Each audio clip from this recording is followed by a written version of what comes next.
Esto es Atonal y viene a alborotarte las trompas de Eustaquio y una que otra neurona. Primer acto. Jefa, te hablan por teléfono.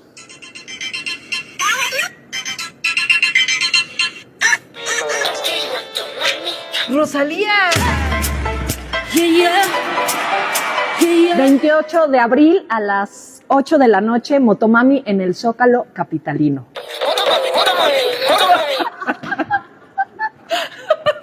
Claudia Sheinbaum, ex jefa de gobierno de la CDMX, y Claudia Curiel de Icaza, secretaria de Cultura de la ciudad, anunciaron con este TikTok el concierto de la Rosalía en la plancha del Zócalo que se hizo el 28 de abril.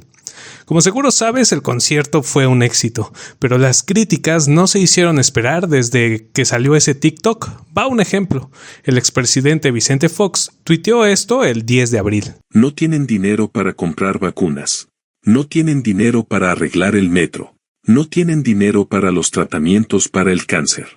Pero sí tienen para traer a Rosalía al Zócalo y seguir en campaña. La austeridad solo es cuando les conviene. Para el público el concierto fue gratuito, pero como toda la vida sí tuvo un costo. De cómo se manejó esto voy a hablar un poco más adelante. Antes quiero que vayamos al segundo acto. El 19 de junio de este año, el periodista Ernesto Cruz publicó en la revista Warp esta nota. Precios del Corona Capital 2023 alcanzan récord histórico en su quinta fase general. En la que apunta: si actualizamos el dato, a los 12,600 pesos que arroja la plataforma Ticketmaster con los cargos por servicio incluidos. Oficialmente el Festival Mexicano se convierte en el más caro de su tipo en todo el mundo, por encima de monstruos legendarios como Coachella y Glastonbury. El precio del que habla es el abono general para los 3 días del Corona Capital 2023 en su quinta fase, 12,000 del Águila para comprar los boletos de este festival. Uf, casi suena a robo, ¿no? Tercer acto. ¿De qué va este episodio de La Tonal? De los conciertos en la Ciudad de México, pero desde dos aspectos encontrados. En esta esquina, el derecho a la cultura, por el cual se ofrecen conciertos gratuitos en el Zócalo, como el de Rosalía. Y en la otra esquina, de libre mercado en la industria del entretenimiento, que permite que los boletos para un festival de 3 días incluso supere el salario mensual que millones de mexicanos reciben. Y en medio estamos nosotros, el público. Para este episodio entrevisté a Carlos Lara, analista de la comunicación y la cultura desde la perspectiva del derecho. El aviso es el mismo de siempre. Los cachos de la entrevista con Carlos Lara no representan mi forma de pensar necesariamente y él es responsable de lo que comenta. También sondea a algunos profesionales de la producción de conciertos en vivo y otros colegas periodistas. La info que recogí de estas pláticas va a estar regada a lo largo del episodio. A ellas y ellos, muchas gracias. De paso, también aviso que solicité entrevistas tanto en la Secretaría de Cultura de la Ciudad de México como en OCESA, pero al momento de la publicación de este episodio no recibí ninguna respuesta. De cualquier forma, la puerta siempre está abierta. Entonces, vamos a hablar de lo siguiente. 1. ¿Qué es el derecho a la cultura? 2. ¿Rosalía cobró o no por su concierto? 3. El Corona Capital como excelente ejemplo de libre mercado en el sector de los conciertos. 4. Casi para terminar, voy a hacer una comparación del aumento de costos del Corona Capital contra el Vive Latino, tomando como base el salario mínimo. 5. Algunas conclusiones. Y ya, este episodio es un Frankenstein, así que vámonos rapidito. Derecho a la cultura. La Constitución mexicana expone en el artículo 4 lo siguiente dedicado al derecho a la cultura. Toda persona tiene derecho al acceso a la cultura y al disfrute de los bienes y servicios que presta el Estado en la materia, así como el ejercicio de sus derechos culturales. El Estado promoverá los medios para la difusión y desarrollo de la cultura, atendiendo a la diversidad cultural en todas sus manifestaciones y expresiones con pleno respeto a la libertad creativa. La ley establecerá los mecanismos para el acceso y participación a cualquier manifestación cultural. A ver, ahora en español, ¿qué es esto de acceso a la cultura? O sea, el municipio es el primer contacto del ciudadano con los servicios públicos, con la cultura, que también es un servicio público, prestacional. Entonces, una manifestación artística en la calle, un graffiti, una lectura en voz alta, una exposición de piezas escultóricas en una determinada plaza, el archivo, la galería, todo lo que son bienes y servicios culturales que presta el Estado a través de la federación, de las entidades federativas o de los municipios, ¿no? Entonces, si hay un festival de cine, pues eso, ahí está el acceso a.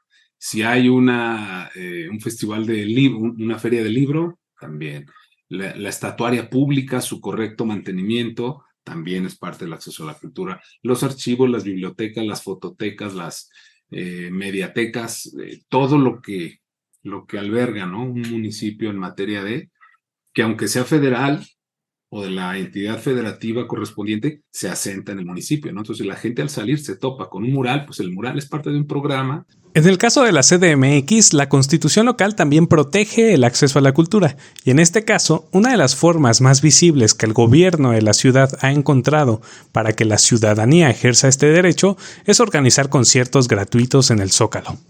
Chance has estado en alguno porque no son nuevos, ya desde finales de los 90 se han vuelto bastante comunes. Desde la perspectiva gubernamental, al armar conciertos de agrapa para la banda, se le da chance a una población que no tiene los recursos o que no puede vender su riñón para comprar boletos para un concierto, de asistir a presentaciones de artistas relevantes o que tienen cierta importancia para la cultura popular. Y quienes sí tienen para pagar boletos, también pueden ir. Las críticas siempre aparecen, lo malo es que a veces son desde el clasismo, como con las que se lucieron algunas personas cuando Grupo Firme estuvo también en el Zócalo. Algunas críticas también pueden ser desde la ignorancia o el no querer entender que una cosa es la Secretaría de Cultura con su presupuesto propio y otra las demás áreas de la administración capitalina con sus respectivos presupuestos también. Ojo, no estoy diciendo que no deba criticarse nada respecto a los conciertos en el Zócalo, sino que hay que elevar el nivel para que al final la ciudadanía sea la verdadera beneficiada. Por ejemplo, aquí te tengo una crítica que vale la pena tomar en cuenta. Yo, en el caso de la Ciudad de México, lo veo. La Ciudad de México ha tenido siempre una política cultural bastante mediocre, porque se ha limitado a pescar en pecera, ¿sí? La política de la Ciudad de México es pescar en pecera, bajo la teoría del mimo, ¿no? Tú pones un mimo en el centro y tienes un chingo de gente. Claro. Tanto desquacerado que hay ahí, pues van y tienes hasta 500 personas con un mimo. Entonces, cuando ves los reportes de que pusimos no sé qué en la calle Madero, dices, puta madre, pues váyanse a pescar a otro lado, porque calle Madero es quizá la calle más transitada de América Latina. Entonces, poner un concierto de un artista que tiene, está ahora mismo en el top, en el Zócalo, pues, ¿qué va a pasar? Pues se va a llenar, ¿no? Sin embargo, si analizas la política pública, desde Alejandro Aura ha sido así. Ay, los conciertos en el Zócalo, pues sí, a toda madre. Y tienes museos donde no hay papel de rollo, no hay papel de baño, en situaciones deplorables que dan una vergüenza, pero te dicen, tenemos más museos que en Nueva York. Pues sí, cabrón, nada más que los tuyos están que dan pena y siguen abriendo museos. ¿Rosalía cobró o no por su concierto? El concierto de Rosalía en el Zócalo es un excelente ejemplo de la política cultural del gobierno de la capital, pero no quiero hablar de cuánta gente llegó ni quiero hacer una crónica, sino de otra cosa que creo no debemos pasar por alto y que nos sirve para entender cómo se mueven estas cosas en el plano real, uno de los grandes misterios del tercer milenio. ¿Rosalía cobró o no?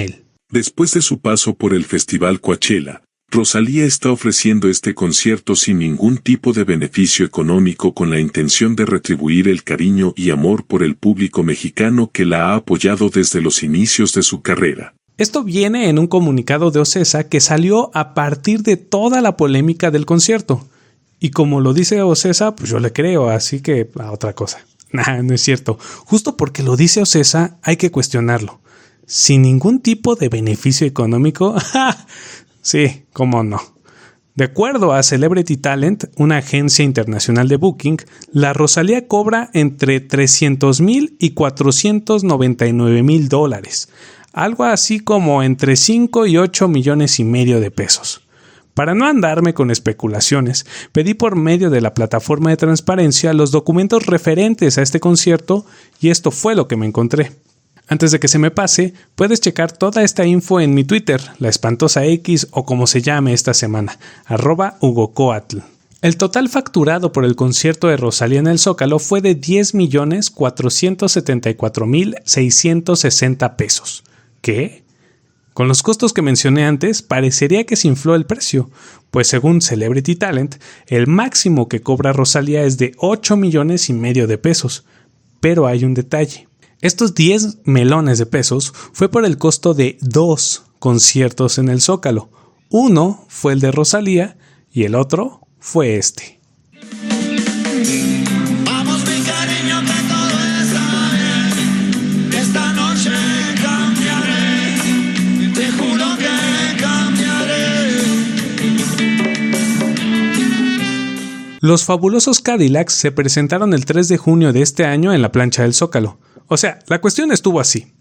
El gobierno de la Ciudad de México y Ocesa Promotora firmaron un convenio de colaboración para la realización de 2 conciertos en el Zócalo con un costo único, los 10 millones mencionados. Fue un paquete, por decirlo así de rapidito, casi un 2x1. ¿Sabemos cuánto costó cada concierto? Sí. También me pasaron esa info desglosada. El costo total del concierto de Rosalía fue de 6,075,460 pesos. Aquí ya está dentro de los parámetros que expone Celebrity Talent. Ahora, cabe mencionar que en este desglose me pasaron cuánto fue de iluminación, de audio, de video y hasta de los andamios, o sea, el costo de producción del evento. Lo que no viene especificado es el costo del talento. O sea, ¿cuánto cobró la Rosalía por cantar? Lo que pude investigar con profesionales del ramo es lo siguiente. En primer lugar, cuando un músico o música cobra por un concierto, hay que pensar que no toda la lana que cobra es por sus honorarios. Al hablar de artistas del tamaño de la Rosalía, hay que tomar en cuenta un montón de costos asociados y quien contrata, en este caso el gobierno de la CDMX, no sabe cómo se reparte el dinero de ese artista con sus músicos, bailarines, management, etc. En segundo lugar, aquí es donde ya se pone interesante la cosa. Pueden existir acuerdos que no necesariamente se hacen públicos y hay diferentes escenarios. Uno puede ser que Rosalía no le cobró al gobierno de la CDMX sus honorarios, pero sí se los cobró a Ocesa. ¿A cambio de qué pagaría Ocesa esos honorarios? De algún tipo de beneficio con el gobierno capitalino. ¿Qué beneficio? Sepa. Otro puede ser que efectivamente Rosalía no cobró honorarios ni a la ciudad ni a Ocesa, porque el gobierno de la CDMX ha empezado a explorar un modelo curioso. Argel Gómez Concheiro, director general de grandes festivales comunitarios de la Secretaría de Cultura de la CDMX, explica en Rosalía y los conciertos en el Zócalo de CDMX, un episodio del podcast Tribu Política de Radio Centro, cómo se dio el acercamiento de Grupo Firme para tocar en el Zócalo. Ahí dice que Grupo Firme no cobró. ¿Cómo por qué? Porque su tirada era ganar visibilidad, no lana. O sea, es casi un modelo como el del Super Bowl, donde el artista no cobra porque los beneficios paralelos de tocar ahí, le hace publicidad, pagan solitos los honorarios. Entonces, Rosalía cobró en él. Echémosle un ojo al otro concierto del paquete para tratar de responder esto. El concierto de Los Fabulosos nos costó 4,339,200 pesos. También me compartieron el desglose de audio, iluminación, etc. Y al igual que en el caso de Rosalía, no hay ningún apartado de talento. O sea, ¿podríamos asumir que Vicentico, el señor Flavio y compañía tampoco cobraron? Yo lo veo poco probable para ambos casos. A diferencia de Grupo Firme, ni Rosalía ni Los Fabulosos necesitan exposición, aunque no debemos ignorar que la exposición siempre es bienvenida. Aparte, hay incongruencias. Si Los Fabulosos tampoco cobraron, ¿por qué Ocesa nunca sacó un comunicado explicando eso? ¿Por qué con Rosalía sí lo hicieron? ¿Porque todo el mundo estaba hablando de ese concierto y se preguntaba de dónde había salido la lana? Es el tipo de preguntas que me hubiera gustado hacerle a la gente de la Secretaría de Cultura capitalina y de Ocesa, pero bueno, no quisieron participar. Aquí ya vimos un caso de cómo se aplica el derecho a la cultura en la Ciudad de México. Ahora vamos al otro lado de la moneda, al de libre mercado que permite que el Corona Capital te cobre por entrar lo que vale tu riñón en la Deep Web. El Corona Capital, excelente ejemplo de libre mercado en el sector de los conciertos. Al momento que grabo esto, los boletos de la fase 5 en abono general para los 3 días del Corona Capital andan en 12,600 varos. Están caros, ¿no? Nada más para poner perspectiva. De acuerdo a datos del INEGI en 2021, 30.5 millones de mexicanos ganan al mes entre 3,968 y 12,482 pesos.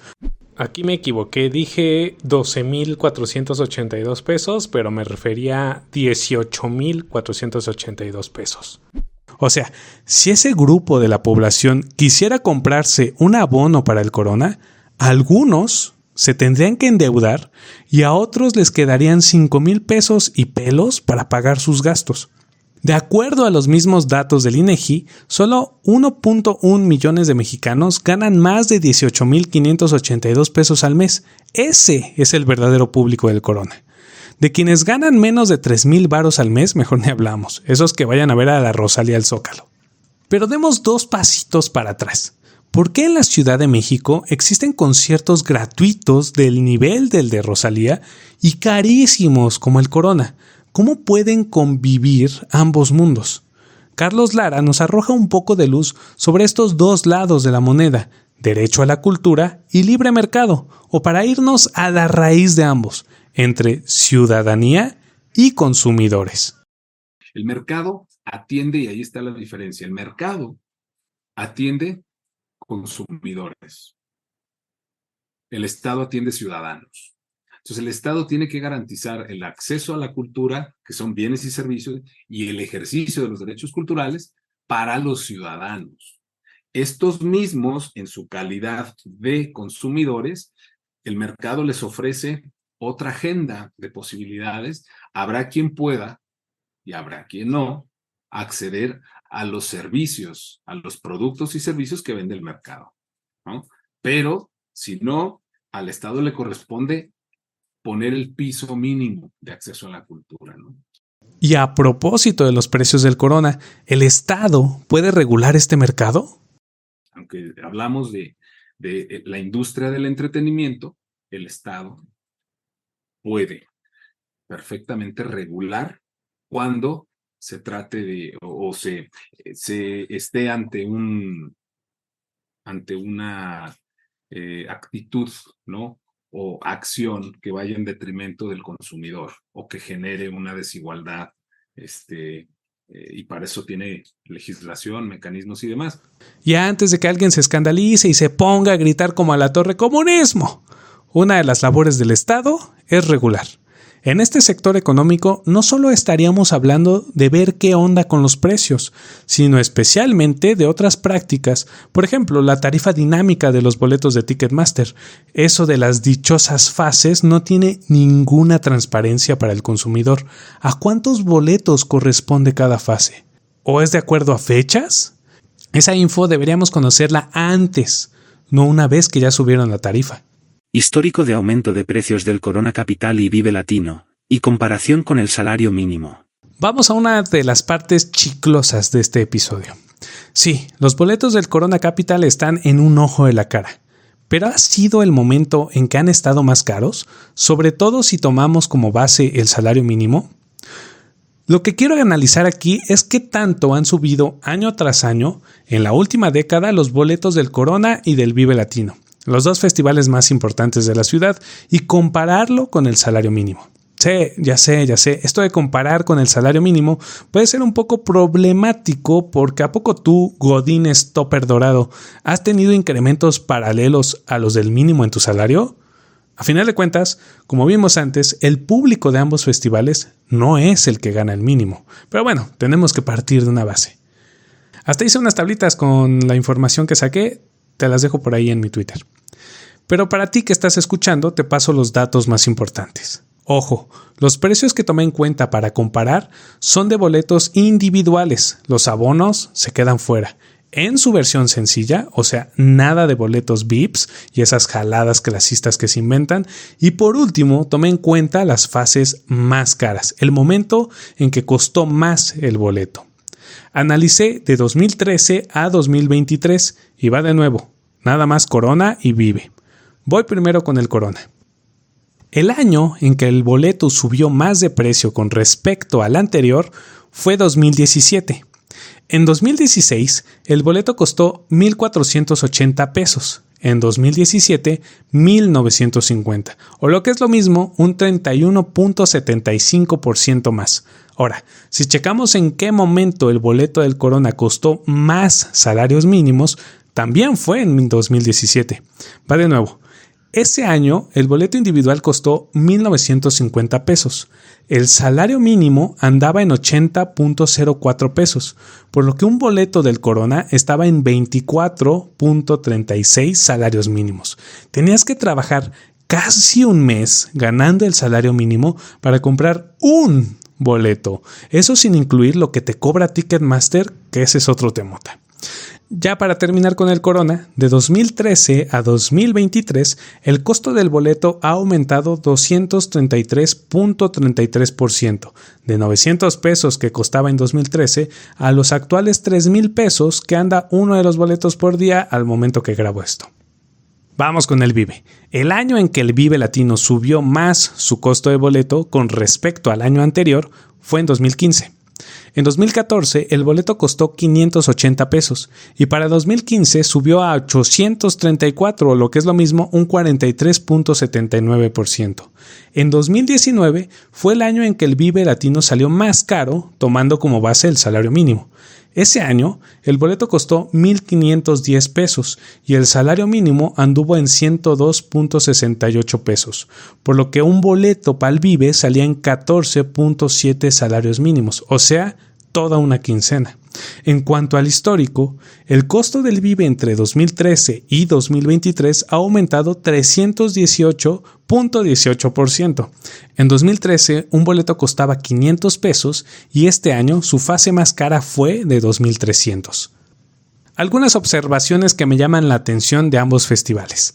De acuerdo al aumento de precio histórico, el Vive Latino se ha encarecido más en estos 10 años que el Corona. Pero el Corona siempre ha sido más caro que el Vive. Por supuesto, aquí tendríamos que hablar de los públicos a los que se dirigen estos festivales, que no necesariamente son los mismos. También es interesante ver que entre 2013 y 2018 la tendencia del costo de los boletos era comerse el salario mínimo. O sea, como ya vimos, un boleto para el Corona llegó a costar lo mismo que un mes completo de trabajo, o una quincena en el caso del Vive. Pero desde que el salario mínimo empezó a aumentar, esta tendencia ha sido a la baja. O sea, aunque los precios de los boletos siguen aumentando, no siempre al mismo nivel, puedes cubrir un poquito más del costo con una chamba mal pagada de salario mínimo. Pero como dije antes, quienes ganan el salario mínimo no son el público de ninguno de estos dos festivales. Chance lo fue en los inicios del Vive en las primeras 3 ediciones, pero ya no. Para ir terminando, ya ves que existen estas medidas que recomiendan, no, que para tu renta debes destinar el 30% de tu sueldo y parámetros así. Le pregunté a Carlos Lara si hay alguna recomendación así, pero para gastos en ocio, entretenimiento, disfrute cultural, y esto me respondió. Aquí, con los salarios que tenemos en un país como México, yo lo que te diría, ya no hablaría yo de un porcentaje, ¿no? Sí hablaría de que hay una parte que tienes garantizada, ¿sí? Por el Estado. Y hay otra que no, por la que hay que pagar. Eso te mete en otra dinámica, ¿no? Pero yo sí creo que salvado la parte que te garantiza el Estado, poder por lo menos disfrutar de un buen concierto al año, y un buen concierto me refiero que no lo debas, ¿sí? Que no lo estés pagando a 12 o 36 meses sin intereses, sino un buen concierto. Habrá quien pueda pagarse 2 o 3, muy bien, ¿no? Pero creo que un buen concierto al año y un buen evento internacional de estos que, pues eso siempre se agradece, ¿no? Y yo creo que si te gusta ser un consumidor cultural en ese sentido, pues hasta cierto punto responsable, no endeudarte y demás, no puede faltar algo así, ¿no? Y pues ya, mejor aquí le paro porque este episodio sí que trae de chile, mole, pozole, atole y guacamole.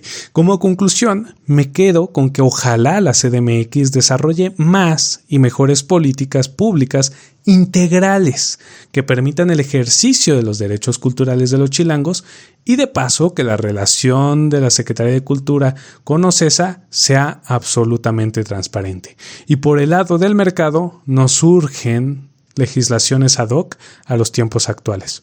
¿Tú cómo lo ves? Me encantaría leer tus comentarios en Twitter. Ahí ando como @hugocoatl, HUGOKOATL.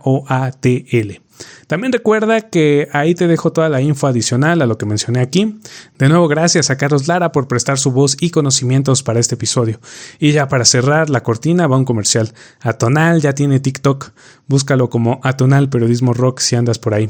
Chido.